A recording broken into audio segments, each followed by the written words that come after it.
mwaka wa fedha 25/26 hadi kufikia tarehe 31 Januari 2026, halmashauri imepokea na kukusanya jumla ya shilingi bilioni 7.7 sawa na 53% ya bajeti idhinishwa ya miradi ya maendeleo.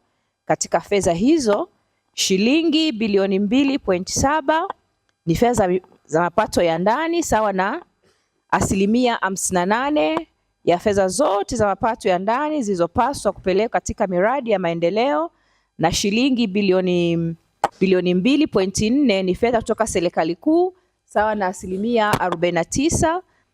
Fedha kutoka serikali kuu sawa na 49%, na fedha zote kutoka katika serikali kuu ni shilingi milioni 361.4 ni fedha za nje ya bajeti sawa na 9% ya fedha zilizopelekwa katika miradi.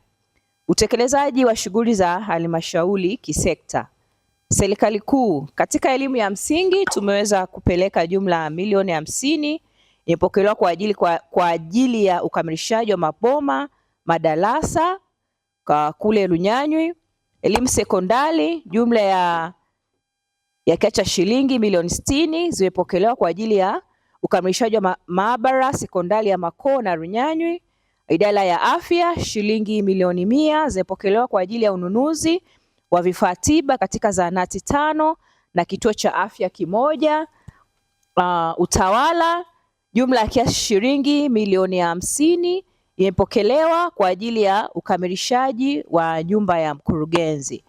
Kwa mapato ya ndani, hizo ni fedha ambazo serikali kuu ambazo tumezipokea mpaka wakati huu na zimepelekwa kwa ajili ya maendeleo. Kwa mapato ya ndani, sekta ya utawala, jumla ya shilingi bilioni 36.1 zimepelekwa kwa ajili ya ukamilishaji wa ofisi za mitaa na kijiji. Sekta ya kilimo, jumla ya shilingi milioni 24 zimepelekwa kwa ajili ya ukarabati wa machinjio Ngalanga, kijiji cha Ngalanga. Sekta ya afya, jumla ya shilingi milioni 216 kwa ajili ya ukamilishaji wa zahanati, kituo cha afya pamoja na ukamilishaji wa nyumba ya mganga zahanati. Sekta ya elimu sekondari, jumla ya shilingi milioni 328 zimepelekwa kwa ajili ya ukamilishaji wa hosteli 2, nyumba za walimu 3 na mabwalo 2. Sekta ya elimu msingi, jumla ya shilingi 320.5 zimepelekwa kwa ajili ya ukamilishaji wa madarasa 20, ujenzi wa vyoo matundu 15 na ukamilishaji wa bwalo 1.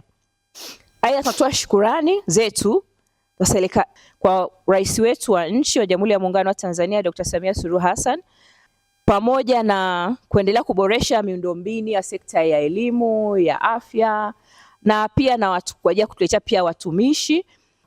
Pia mheshimiwa mbunge wetu wa Njombe mji Deogratias Philip Mwanyika, waheshimiwa mkuu wa mkoa, mheshimiwa DC, mkuu wetu wa wilaya, wenyekiti wa halmashauri na waheshimiwa wote wa diwani na wote wakuu wa idara na watendaji wote kwa ujumla. Endelee kwenda kuwapongeza kwa kazi kubwa mnazozifanya kuendelea kuipeleka mbele halmashauri yetu. Kikubwa DAWASA tuendelee kufanya kazi kwa juhudi zote ili tuendelee kuhakikisha tunawasaidia wananchi, kwa sababu tupo kwa ajili ya wananchi. Tuendelee kufanya kazi kwa uaminifu, na siku ya leo katika hii kikao chetu naamini tutaweza kukumbushwa tupata mafunzo ya yale kazi zetu, lakini mafunzo mengine ili at least kuendelea kufanya kazi kwa ubora zaidi.